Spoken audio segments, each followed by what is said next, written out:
journey with a motley crew. This is not a diary.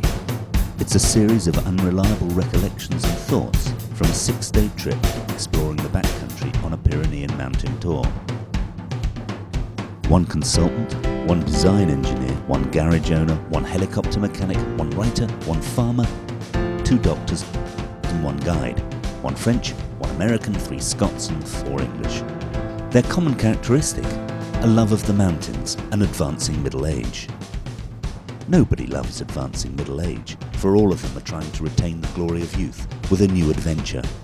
It's better to have tried and failed than have failed to try.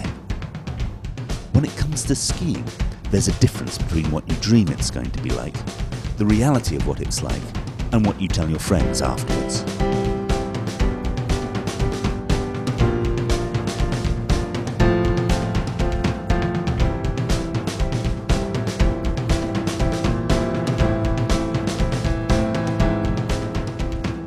The dream. Glorious white powder. It's a drug. It fills you with desire. It captures your every waking hour. It shapes your dreams. Every season, we watch the weather forecasts, await the winter storms, and chase those promised powder days with a passion that confuses the powder virgins. We risk our lives for the rush of steeply falling through thigh-deep powder, taking face shots, the glory of feeling minds and bodies in perfect synchronicity. It's a state of being.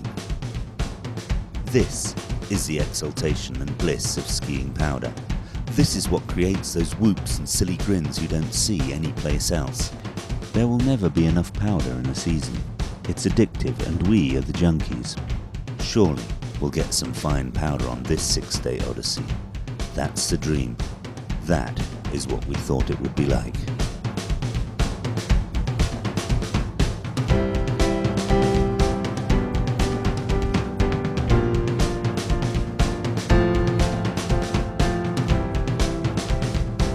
The reality.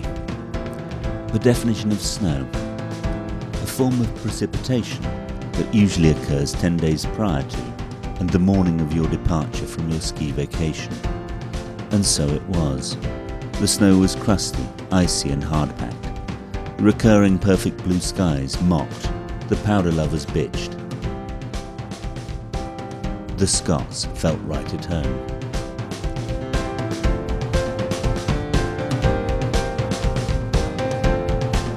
We do not follow the paths of others. The piste is not for us. We are not piste artists.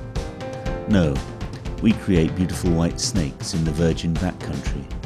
For a few short hours or days, our tracks will recall our passage. The sun's softened crust records our art. We are the artists of the untracked wilderness, scrawling our personal signatures with our skis in this wild place.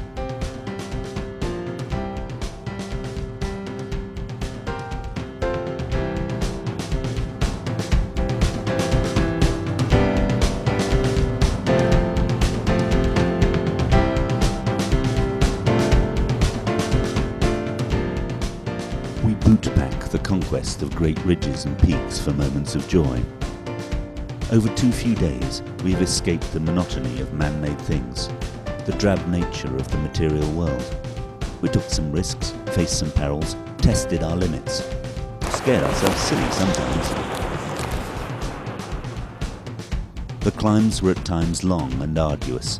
The summits were gained for a few steep meters of icy crust.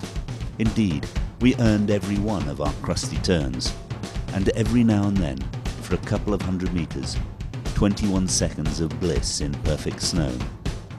Then the long walks out in stunningly beautiful deserted valleys. Cross-country skiing is great if you live in a small country. In the mountains, here we are free. Here, for a small number of days, we have ceased to be slaves. It is hard to return to the daily grind.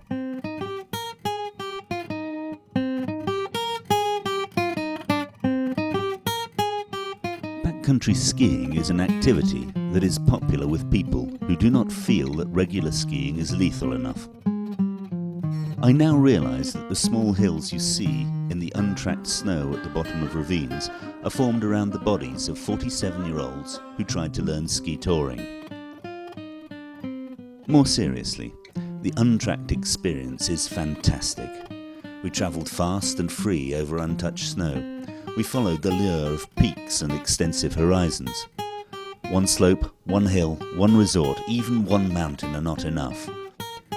To travel through the wide wintry landscape, to breathe that sweet air, to sit quietly for a while and contemplate that precious stillness, that lovely, awesome, mysterious space, is to live a little longer.